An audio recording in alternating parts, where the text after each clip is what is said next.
Tanpa kita sadari, ada satu kebaikan yang telah menemani kita semenjak matahari terbit. Dari siang menuju petang. Dari petang menuju malam. Tahukah kamu dari mana kebaikan itu berasal? Dari sini. 24 Hours of Goodness.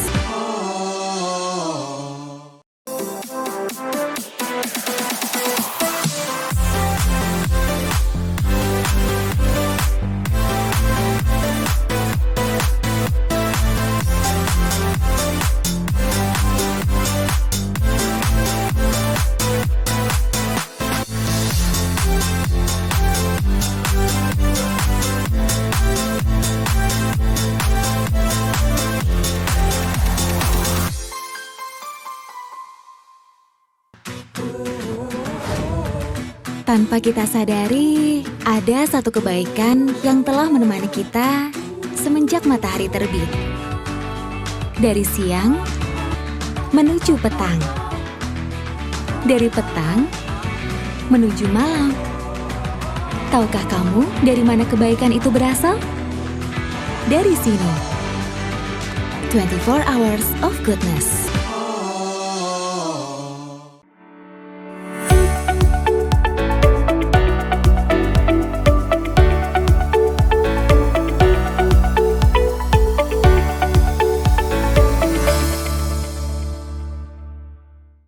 Sebelum menonton, jangan lupa like, subscribe, dan tekan tombol lonceng. Selamat menyaksikan.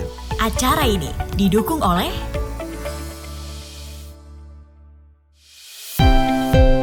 para sahabat Eljon dan para pemirsa Eljon yang setia, kembali bersama saya Prayoga Mulyo dalam acara Beranda Sawit Nusantara dalam program Indonesia Business Forum. Beranda Sawit Nusantara merupakan rangkaian acara dan kali ini adalah acara yang kita sebut sebagai acara pamungkas karena ada 4 tayangan yang sudah dilaksanakan dan ini merupakan acara terakhir dalam rangkaian acara Beranda Sawit Nusantara.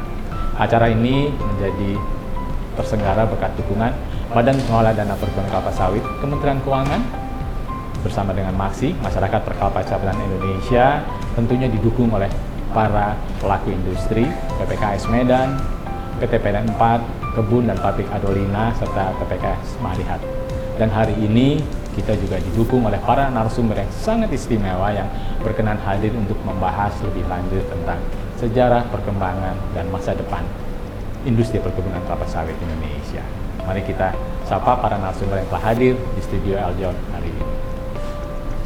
Baik, selamat datang Pak Joko, Pak Fadil, Pak Edi, dan moderator kita yang selalu setia menemani kita dalam acara Beranda Sawit Nusantara. Baiklah, para pemirsa Eljon, rasanya saya mohon izin Pak Darmono kita menyapa dulu satu persatu narasumber kita yang sangat istimewa, Bapak Fadil Hasan. Selamat datang Pak Fadil. Terima kasih, sama-sama. Pak Fadil adalah orang lulusan IPB dan kelihatannya sudah berlang-lang buana kemana-mana ya Pak Fadil ya. Alhamdulillah bisa kembali ke Indonesia. Beliau menyelesaikan S2 dan S3-nya di luar kelihatannya ini ya, di Iowa dan Kentucky University ya. Awalnya beliau adalah peneliti lapangan, tapi terus hari ini sudah menjadi pakar. Beliau bercita-cita menjadi peneliti dan katanya saya dengar kalau mau pensiun mau jadi petani ya Pak? Iya, sudah sekarang. Oh sudah ya, bukan ya? Setengah petani. Setengah petani, tapi pertanyaan bukan begitu, sahabat Eljon. Apakah beliau bisa pensiun? Karena permintaan dari lembaga lain, tolong menjadi pimpinan dong di kami. Rasanya pensiunnya nggak bisa Pak. Kalau cita-citanya mungkin tercapai ya Pak. Betul Pak ya. Pensiunnya Pak Fadil mungkin tidak mungkin bisa pensiun karena masih banyak pekerjaan rumah yang akan diselesaikan untuk negara ini. Selamat datang Pak Fadil, senang sekali. Terima kasih atas undangannya. Baik. Yang kedua saya mau tegur dulu nih Pak Joko Supriyono. Betul ya Pak? Siap. Wah, ini kalau kita bicara Pak Joko rasanya nggak ada yang nggak kenal. Karena kalau kita bicara Pak Joko pasti kita bicara GAPI. Betul Pak ya? Beliau ketua umum beberapa. Oh gitu ya, insya Allah. Beliau beberapa periode menjadi ketua umum di GAPI dan sekarang masih tetap ya. Jadi ketua GAPI, yang lainnya melanjutkan. Melanjutkan saja. Yang lain mengganti. Beliau adalah ketua GAPI. Waduh. Baik Pak, senang sekali Pak Joko. Beliau sudah mengabdikan dirinya rasanya dari awal lulus sampai hari ini. kayaknya nggak pernah berpindah ya Pak? Kita ini setia sebagai orang kebun. Sedia bagi orang kebunnya. Itulah Pak Joko mendedikasikan hidupnya, karirnya untuk perkebunan kelapa sawit Indonesia.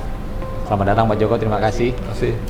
Last but not least, ternyata ada Pak Edi Suprianto. Betul ya Pak ya? Betul Pak. Ini beliau adalah generasi muda nih Pak, hitungannya. Karena beliau lulus S1 tahun 98, lalu berangkat ke Jerman mengambil S2 dan S3 ya Pak ya? Betul Pak. Dan hari ini beliau menempati posisi yang sangat strategis sebagai Senior Executive Vice President di PT RPN. Wah, kelihatannya menarik sekali. Apa sih PT RPN? Iya. Sebuah apa tuh? Sebuah lembaga yang metamorfose atau transformasi ya dari lembaga riset, betul, lembaga Pak. riset. Nah, demikianlah para narasumber kita hari ini yang demikian istimewa. Beliau akan berbicara banyak tentang industri perkebunan kelapa sawit di Indonesia, dan tentunya kita selalu dikawal oleh orang tua kita, pakar juga, peneliti tapi juga praktisi, Bapak Darmono Tani Wiryono. Terima kasih Pak Darmono, dan acara ini akan dipandu sepenuhnya oleh Pak Darmono, dan kita akan dengarkan bagaimana penjelasan obrolan kita dengan para pakar yang begitu istimewa hari ini. Baik, tanpa membuang waktu, kita akan lanjutkan diskusi ini bersama Pak Darmono sebagai moderator kita dalam acara Beranda Sawit Nusantara episode pamungkas. Terima kasih. Silakan Pak Darmono. Baik, sahabat Eljon yang setia, terima kasih Pak Yuda atas kesempatan yang diberikan kepada saya untuk menjadi moderator ya dalam diskusi santai pada hari ini ya, tentu tentang kelapa sawit. Baik, tadi sudah disampaikan bahwa kita sebenarnya sudah ada 4 episode, 3 ini yang terakhir ya, ada 3 episode yang kita ambil di Medan ya. Memang kita berjalan ke pusat penelitian kelapa sawit untuk melihat perkembangan ya, sejarah bagaimana kelapa sawit ini berkembang, kemudian peran penelitian dan pengembangan yang sudah dilakukan sejak lama tentunya. Nah, sekarang kita akan diskusikan kepada para ahli ya untuk bagaimana tadi perjalanan sejarah kelapa sawit yang sudah begitu panjang ya, kemudian dan terbukti sekarang menjadi sokoguru perekonomian Indonesia ya. Mungkin kita lebih baik memang memulai dengan bibit ini kan, benih kelapa sawit ya. Ini Pak Edi ya. Baik Pak Dar.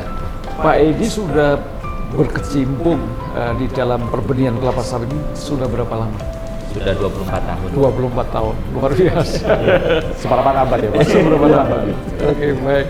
Dan anu ya, ini kan kemarin kita di Medan sempat berbicara tentang peranan dari PPKS yang sudah sejak lama ya. Betul Pak. Dalam 1916. Betul ya. Kemudian dalam kaitannya dengan pengembangan perkebunan rakyat ini kan sudah sejak ada proyek atau program PIR dulu ya. Betul Pak. Itu sudah menggunakan bibit PPKS. Betul. Oke. Betul Pak Darmono. Gimana? Ini apa yang ditanam waktu itu? Oh, iya. Klon apa yang? Oh iya, baik. Ya. Terima kasih Pak Darmono. Bahwa kalau kita bicara mengenai perkembangan industri kelapa sawit tidak terlepas dari penyediaan benih unggul begitu ya Pak. Ya, ya, ya. Memang kalau dilihat dari berbagai komoditas perkebunan, penyediaan benih kelapa sawit ini sangat terstruktur Pak, begitu ya. Mulai dari introduksi bahan tanamannya, begitu ya. Lalu ada progres pemuliaannya di situ, dan juga di proses produksi benihnya itu sendiri. Kalau kita lihat bahwa memang mungkin sahabat Eljon tahu ya bahwa benih kelapa sawit itu hadir di Indonesia lewat Kebun Raya Bogor 1848 Pak. Di situ diimpor dari Mauritius lewat Amsterdam, lalu dibawa ke Kebun Raya Bogor, lalu itu dalam bentuk 4 benih saja, begitu, dalam bentuk benih dura Pak. Dura ya? Iya betul Pak, benih dura yang cangkangnya tebal ya Pak ya, gitu. Jadi dari 4 benih dura ini berkembang, dia dibawa ke Delhi Pak, tanah Delhi. Lalu dari tanah Delhi dura ini itu waktu itu hanya sebagai tanaman hias saja Pak, begitu ya. Di Senchir Estate, lalu dia berkembang, ada yang dibawa ke Malaysia, duranya itu. lalu ada juga yang dibawa ke Papua Nugini untuk dikembangkan. Begitu, Pak. Itu yang menjadi sumber tetua ibu dari seluruh perkebunan kelapa sawit yang ada di Indonesia maupun yang di Malaysia juga, Pak. Begitu ya. Jadi kalau kita kembali ke Indonesia, bahwa untuk pemulihan kelapa sawit memang dulu disebut sebagai apa? Dulu itu bagian dari AFROS, Pak. Adalah company perdagangan perkebunan yang dibentuk oleh kolonial Belanda, lalu ada riset institutnya yang memang bergerak di tembakau, karet, dan kelapa sawit. Disitulah progres untuk menyeleksi yang dari Bogor tadi. Selain dari Bogor juga mereka mendatangkan yang baru lagi dari Afrika. Lalu pada 1921 gitu ya ditemukan Sungai Pancur 540 atau yang kita sebut sebagai turunan Afros, yang hampir sebagian besar seluruh bahan tanaman itu menggunakan itu, Pak. Dan itu yang digunakan waktu pertama kali. Betul, pengembangan, betul, Pak. Jadi pengembangan itu per tahun kan itu mulai akhir 70-an ya, Pak Joko ya, sekitar akhir ya, itu dulu yang paling ini adalah yang di Sumatera Barat begitu ya, Pak ya. Kita berkembang di sana dan itu menggunakan bahan tanaman yang dikembangkan dulu oleh Pusat Penelitian Marihat di bawah PNP waktu itu, Perkebunan Negara begitu ya, Pak ya. Nah, di situ berkembang. Waktu itu dari tahun 80-an hanya ada 3 produsen benih saja. Pusat Penelitian Kelapa Sawit, PT Sokvindo, dan PP Lonsum Sumatera, betul, Pak. Lalu kita memang disitulah kita bergerak bahwa kita melihat adanya kebutuhan yang luar biasa besar di tahun 90-an, sehingga sekarang dari 3 saja sudah menjadi 19, Pak, produsen benih. Dengan kapasitas produksi total di Indonesia itu 241 juta benih. Per tahun ya? Per tahun, Pak, betul. Sebenarnya kalau dari sisi suplai benih tidak ada masalah, Pak. Gitu. Dan kita lihat memang kalau dari sisi perkembangan produktivitas, Pak, pada saat-saat di awal kita masih memakai dura saja, Pak, itu ekstraksinya itu benih-benih awal itu hanya sekitar 80%, Pak. Ya gitu ya. Tapi setelah ada ditemukannya persilangan dura dan pisifera dengan introduksi dari Afrika itu terjadi lonjakan dari rendemen bisa sampai di 24 dan 25%. Juga memang ada introduksi waktu itu untuk perbaikan produktivitas, kita introduksi juga untuk serangga penyerbuk yang tadinya 35% menjadi 75%. Begitu pada perkembangannya. Jadi ini risetnya di ya, situ ya. betul. Jadi berarti ini memang peran riset itu sangat Betul, Pak, besar. betul. Kemudian terakhir kan adakan eksplorasi ya. Itu bagaimana? Oh iya. Bapak ikut aktif juga. Kalau kebetulan saya ikut aktif di belakang, Pak. Benar kita dengan kita, saya sebagai bagian dari Pusat Penelitian Kelapa Sawit itu ikut andil di dalam proses inisiasi untuk eksplorasi. Waktu itu inisiasi dimulai tahun 2010, Pak Darmono. Kita melakukan eksplorasi tahun 2008 di bawah konsorsium Plasma Nutfah Indonesia. Oke. Ya, itu waktu itu di bawah Dewan Minyak Sawit Indonesia, Pak. Oke. Ya, jadi waktu itu di bawah Pak ini Pak Bambang Palgunadi, lalu Pak yang dari Sinarmas itu Tony Liwang bukan? Pak Tony Liwang juga, Pak. Jadi kita menggabungkan seluruh perusahaan swasta yang punya produsen benih begitu ya, Pak ya, untuk melakukan eksplorasi ke Kamerun tahun 2008, tahun 2010 ke Angola, Pak. Lalu tahun 2019 kita mendapatkan untuk uji hybrid persilangan antara Elais guinensis dengan Elais olivera. Gitu. Jadi sekarang ini kita tidak hanya berpaku kepada materi genetik yang ada, kita udah introduksi baru. Dan kita lihat memang dari hasil kajian kita itu ada sifat-sifat yang baru, Pak. Ada yang tangkainya lebih panjang, ada yang buahnya lebih cepat, prekositasnya lebih tinggi, begitu. Baik. Terima kasih Pak Edi atas introduksinya ya. Baik. Pendahuluan. Nah, mungkin sekarang ke Pak Joko ini. Pak Joko, dulu kok menjadi sampai di Sumatera, kemudian itu perasaan dulu dari Jogja kemudian ke bekerja pertama kali gimana perasaan? Kok kemudian kerasan gitu di sawit? Saya ini maksudnya. Terus saya itu kan hidupnya dari dulu di kampung, di pertanian. Saya kan dibesarkan hari-hari di sawah sama bapak saya itu kan. Jadi Di Jawa Timur ya, Pak ya? di Jawa Timur. Hari-hari dibesarkan diajak ayah saya ke sawah ya, yang taunya sawah kan gitu. Begitu suruh sekolah, kuliah, pilih, ya, kuliahnya sawah juga, pertanian juga. Jogja kan. Selesai kuliah, dicari ya yang sawah juga, yang pertanian juga, makanya. Jadi itu ceritanya, makanya saya itu lulus kuliah, saya langsung masuk kebun. Jadi asisten kan gitu, asisten updating. Sudah berkeluarga dulu? Belum lah. Jadi ya saya itu kalau dihitung ya Seperempat abad sudah Pak ya? ya lulus tahun 86 sampai sekarang itu ya Wah, bergulat dengan kelapa sawit.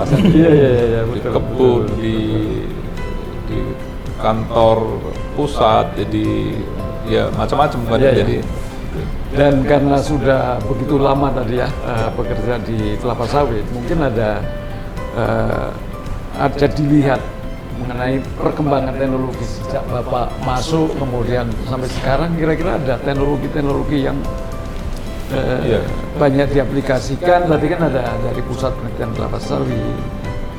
Sebenarnya mungkin yang pertama yang kelihatan itu adalah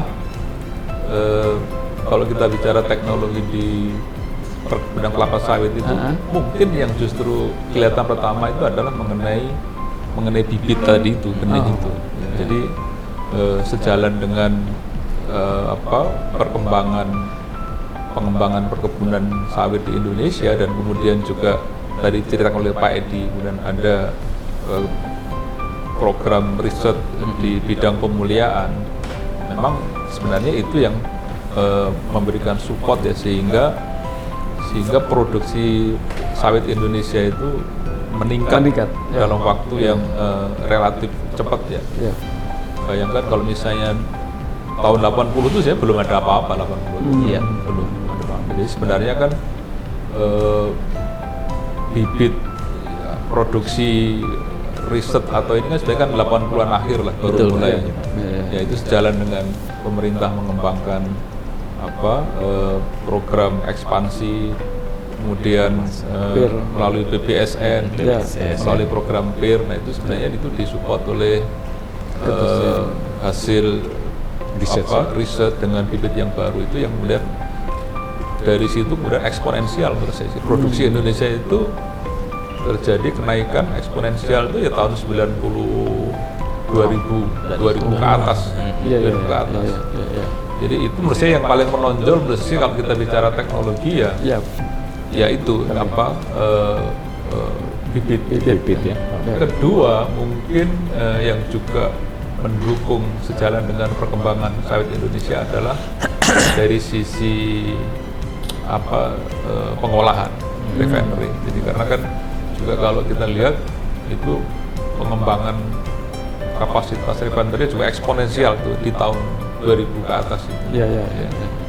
Itu juga mesti bagian dari dukungan riset teknologi di dalam pengolahan, sehingga refinery itu juga makin lama makin efisien. Makin bagus lah. Sisi dua itu ya yang ini. Di luar itu saya lihat belum. Sisi dua itu yang utama, dan pengaruhnya itu signifikan terhadap perkembangan sawit Indonesia. Itu sisi itu. Baik Pak Joko, mungkin ini beralih ke Pak Fadil nanti. Pak Fadil kan jalurnya kan berbeda dengan Pak Joko tadi. Dari berbagai lembaga penelitian, lembaga macam-macam lah Pak Fadil. Tapi kemudian akhir-akhirnya jatuh cinta juga ke sawit. Ini gimana yang diceritanya?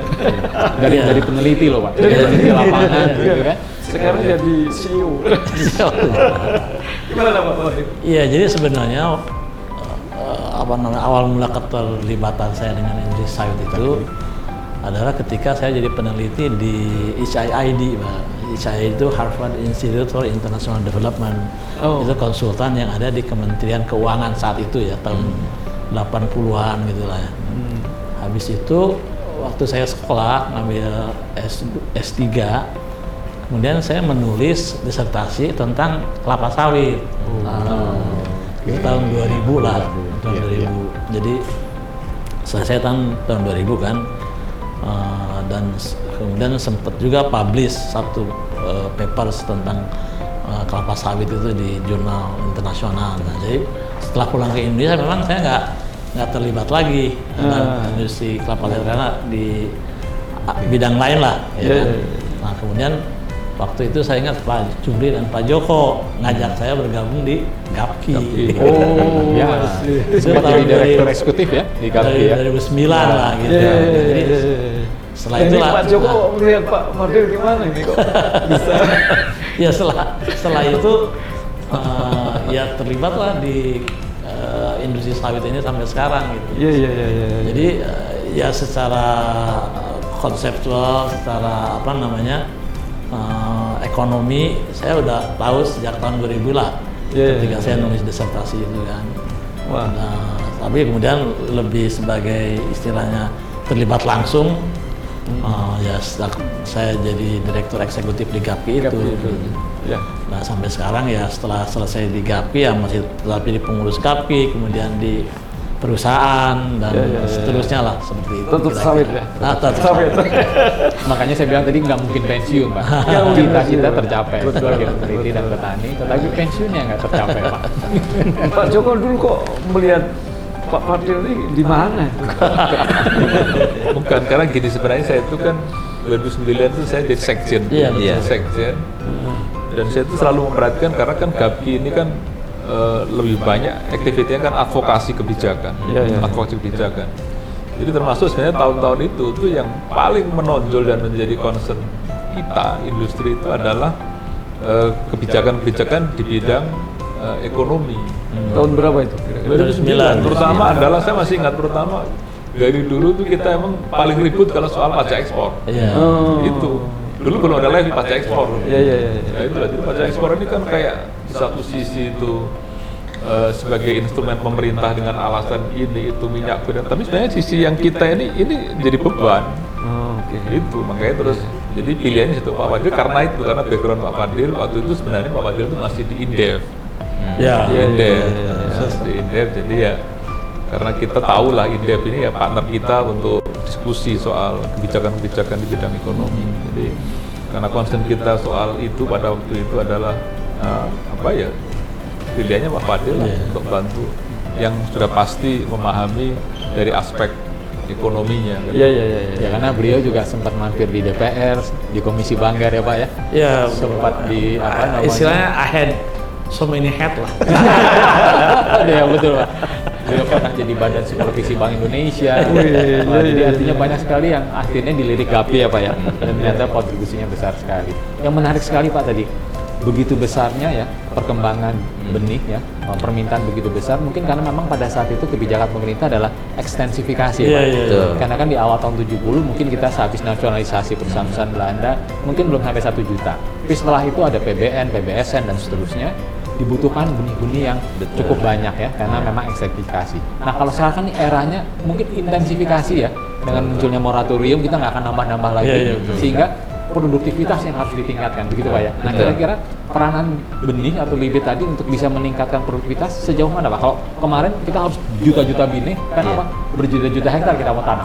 Nah sekarang ini kan kita berhenti di berapa Pak? 16,3 mungkin ya. 16,3 juta hektar. Rasa-rasanya nggak mungkin jadi 20 juta Pak ya. Waduh 16 juta aja hektar aja masih ada yang lirik-lirik nih gitu kan, ini ada di kawasan, ini ada gitu ya. Nah kira-kira peran benih sampai sejauh mana Pak untuk bisa terus meningkatkan produktivitas? Iya. Sebenarnya kalau dari sisi potensi hasil, Pak Yudo, kita itu masih jauh di bawah potensi genetik yang dihasilkan. Potensi genetik. Jadi memang dari varietas kita kalau kita hitung dari tahun 84 sampai 85 kita sudah menghasilkan 68 varietas kelapa sawit, Pak. 68 varietas kelapa sawit begitu ya. Dan kebetulan saya juga terlibat di tim penilaian varietas Pak untuk pelepasan varietas. Jadi mengikuti perkembangan potensi hasil yang dihasilkan oleh teman-teman pemuda di Indonesia. Sekarang itu rata-rata untuk potensi genetik yang dihasilkan itu di angka 9 sampai 10 ton per hektar Pak.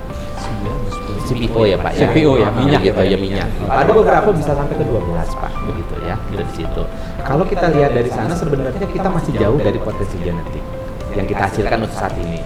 Rata-rata mungkin untuk yang best practice Pak Joko bisa sampai 6-7 ya Pak ya. Nggak banyak. Nggak banyak kan ya Pak ya, hanya spesifik ya Pak ya. Betul. Keren begitu ya Pak Fadil, mungkin kita di angka 4 begitu kan Pak, saya lihat di situ. Dan saya lihat celah perbaikan kita sebenarnya di praktek agronomi Pak. Iya, di situ kita memang kalau dari iklim, kalau Bapak lihat di Sumatera Utara udah S1 semua lah ya. Sekarang bergerak ke arah marginal, teman-teman pekebun banyak melakukan best practices di sana, perbaikan struktur tanah, bahan organik, begitu ya Pak ya. Sekarang kan isunya kalau yang di Sumatera Utara karena sudah sampai generasi 5-6 itu adalah penyakit Ganoderma Pak. Itu sekarang jadi musuh utama dan teman-teman periset benih itu sekarang sudah mulai mengarahkan untuk perbaikan yang tahan terhadap Ganoderma. Nah sekarang dengan isu-isu iklim ini teman-teman juga sudah mulai untuk cari yang tahan relatif toleran terhadap kekeringan, moderat begitu. Dan satu lagi sekarang ini karena keberadaan pupuk itu pernah sulit begitu ya Pak. Kita sekarang ini melakukan untuk mencari bahan tanaman yang efisiensi hara. Jadi dengan minimum requirement bisa menghasilkan yang optimum di realnya meskipun masih panjang begitu ya Pak ya. Lalu ada potensi lagi kalau misalkan Bapak apa yang bisa dilakukan adalah kita masa depan kita di klon kelapa sawit begitu ya. Kita ingin yang seragam, lalu nanti mekanisasi bisa diterapkan begitu Pak itu di situ. Kalau dibandingkan dengan benih yang dihasilkan dari persilangan biasa dibandingkan dengan hasil kultur jaringan begitu ya, itu bisa sampai 30% peningkatan.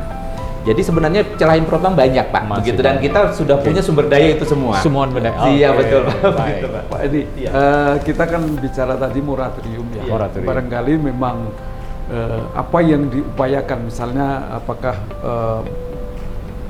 PPKS atau peneliti yang lainnya itu fokus juga untuk membantu petani kan? Kan tadi ada yield yang begitu tinggi, tapi petani sangat rendah sekali. Betul. Ini gimana peran penyediaan benih untuk masa ini peremajaan sawit rakyatnya? Betul, jadi memang betul kita sudah identifikasi Pak di perkebunan sawit rakyat ya Pak ya.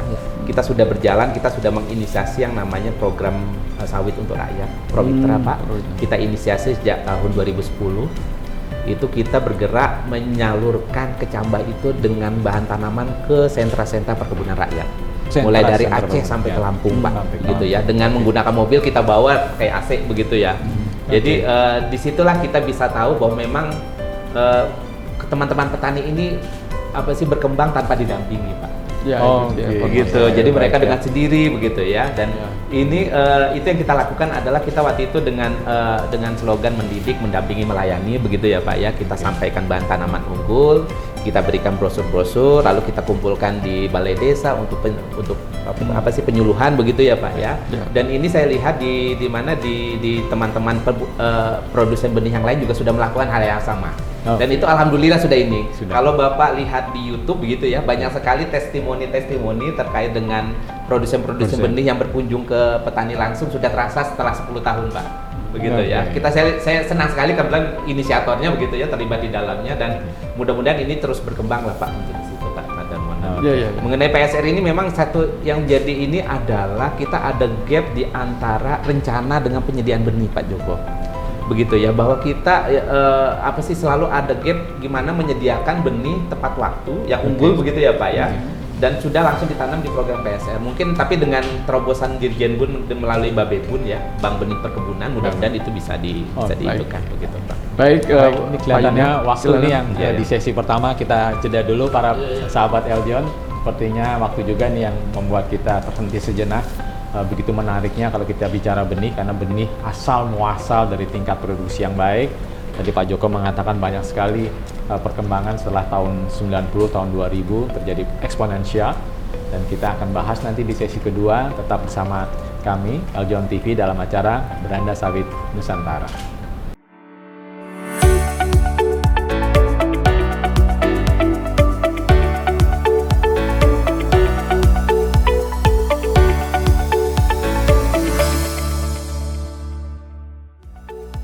Acara ini didukung oleh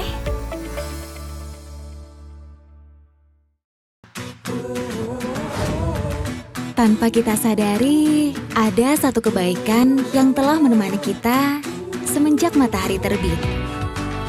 Dari siang menuju petang. Dari petang menuju malam. Tahukah kamu dari mana kebaikan itu berasal? Dari sini. 24 Hours of Goodness.